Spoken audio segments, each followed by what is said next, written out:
વિસાવદરમાં ગોપાલ ઇટાલિયાની જીતથી આમ આદમી પાર્ટીમાં નવા જ પ્રાણ ફૂંકાયા છે। આ જીતના જશ્નની ઉજવણી હજુ પણ ચાલી રહી છે, ત્યારે આમ આદમી પાર્ટીના રાષ્ટ્રીય સંયોજક અરવિંદ કેજરીવાલે ગુજરાતમાં ધામા નાખ્યા છે। શાનદાર જીત બાદ હવે આપ દ્વારા ગુજરાત જોડો સદસ્યતા અભિયાન શરૂ કરવાનો નિર્ણય કર્યો છે, જેના થકી રાજ્યમાં પોતાનું સંગઠન મજબૂત બનાવવા પ્રયાસ કરાશે। ગુજરાત પહોંચેલા કેજરીવાલે ભાજપ અને કોંગ્રેસ બંને પર પ્રહાર કર્યા। એટલું જ નહીં, દાવો પણ કર્યો છે કે ગુજરાતની જનતાએ આમ આદમી પાર્ટીને સત્તા સોંપવાનો નિર્ણય કરી લીધો છે। अभी जो उपचुनाव हुए थे, उपचुनाव में विसावदर में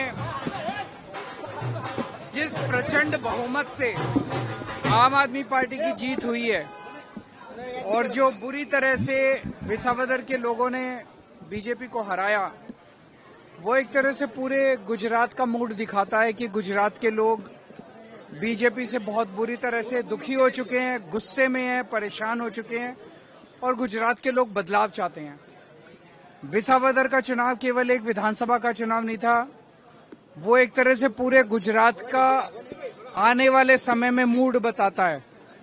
2027 का जो विधानसभा चुनाव होगा उसका सेमीफाइनल था, तो पूरा गुजरात बदलाव चाहता है। 30 साल तक बीजेपी ने केवल इसलिए राज किया क्योंकि कोई विकल्प नहीं था।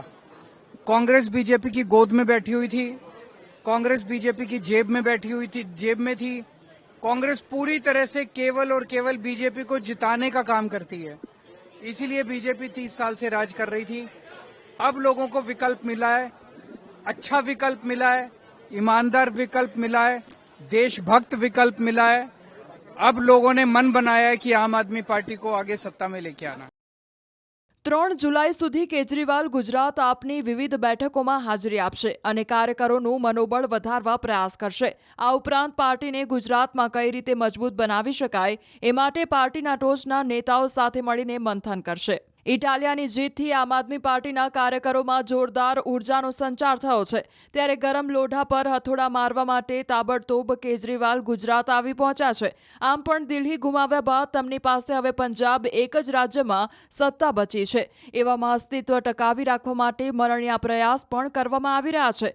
આપના ગુજરાત જોડો સદસ્યતા અભિયાન દ્વારા 1 લાખ નવા કાર્યકરો જોડવાના લક્ષ્ય સાથે આગળ વધી રહી છે, જેમાં સ્થાનિક સ્તરના 5000 નેતાઓને શામેલ કરવાની યોજના છે।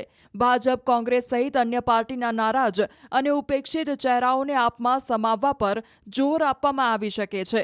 2027ની વિધાનસભા ચૂંટણીને ધ્યાને લઈને આમ આદમી પાર્ટીની આ એક મોટી રણનીતિનો ભાગ છે। ઇટાલિયાની જીતથી બનેલા માહોલને કેજરીવાલ મોકો બનાવવા માંગે છે। માત્ર ગોપાલ ઇટાલિયા ધારાસભ્ય બન્યો હોત તો ગોપાલ એકલો નાચતો હોત। ગોપાલ ઇટાલિયા એકલો ધારાસભ્ય બન્યો હોત તો 4-5 જણા આગળ બેઠા ઈ નાચતા હોત। ગુજરાત આખાના હજારો લોકો ધારાસભ્ય બન્યા ને એટલે બધાય નાચે છે। આ ચૂંટણીમાં ગોપાલ નથી જીત્યો, જનતા પોતે જીતી છે અને એટલે જ તો જનતા ઉત્સવ મનાવે છે। નહીતર રાજનીતિમાં મત ગણતરીની બપોરે 3 વાગે ત્યાં લગભગ બધું ચોખ્ખું થઈ જાય કે કોણ આવે છે ને કોણ જાય છે। સાંજે 7 વાગ્યા સુધી નાચવા ગાવાનું બધું પતી જાય, બીજે દિવસે સવારે 10 વાગ્યાથી રાબેતા મુજબ બધું હોય। બીજા દિવસથી ઉજવણી લગભગ કોઈ ચૂંટણી ન હોય। આ ગુજરાતના ઇતિહાસની મેં મારી જિંદગીમાં જોયેલી પહેલી ચૂંટણી છે કે 1 અઠવાડિયું થવા આવ્યું તો કોટો ઉતરતો નથી। આખું ગુજરાત હિલોળે ચડ્યું, હજુ માણાનો હરખ હમાતો નથી અને હજુ તો હું વિધાનસભા ગયો નથી। ત્યાં 1 અઠવાડિયાથી હરખ, એક માણસના ચહેરા ઉપર સ્માઇલ છે, આંખોમાં ચમક છે। એ શું કામ છે? ગોપાલ ઇટાલિયા જીત્યો એટલે નહીં, પણ એમ લાગતું હતું કે મારું સપનું મરી જાહે, મારું સપનું નહીં જીવે, ક્યારે આ જાશે, ક્યારે થશે। હજારો માણસ અંદરથી હરેરી ગયા હતા, હજારો માણસને એક પ્રકારનો આમ થડકો લાગી ગયેલો કે હવે નહીં થાય કાંઈ, માણસ કંટાળીને ઘરે બેસી ગયેલો। અને એમાં વિસાવદર વાળાએ આમ આદમી પાર્ટીના ખોડે એક કોડિયું પ્રગટાવ્યું ને એક જ્યોત જળગીને એ વાતનો રાજીપો બધાના ચહેરા પર છે। અને હજી તો એક કોડિયું હળગાયું, એક નાનો ટમટમિયો દીવો વિસાવદર વાળાએ કર્યો, પણ એ દીવાનું અજવાળું ગુજરાતના ખૂણે ખૂણે સુધી પહોંચ્યું છે દોસ્તો। કેટલાય વર્ષોથી આપણે વાટ જોતા હતા કે ક્યારે થશે, કેમ થશે, કોણ કરશે. ગુજરાતની જનતાએ ઘણા અખતરા કર્યા પણ ફેલ ગયા અને હરેરી ગયા હતા. ખાલી ભાજપથી નહોતા થાક્યા, સામે જેમાં જેમાં અખતરા કરતા ને એનામાંય થાક્યા હતા. ભાજપને તો ગુજરાત હરાવવા માંગતું હતું. અનેક એવા નેતાઓ આવ્યા, આમ તાકાતથી આમ કરીને ઉભા રહ્યા. ગામને એમ થયું કે આ હશે. જેવો દાવ લગાવ્યો તો ઘોડો પાણીમાં. કેટલાય એવા પાણીમાં બેહી ગયા જે ગુજરાતની જનતાને આંબા આંબલી બતાવતા હતા, ક્રાંતિ કરી નાખું, ભગતસિંહનો ચેલો છું ને છેલી છું ને એવું કરતા.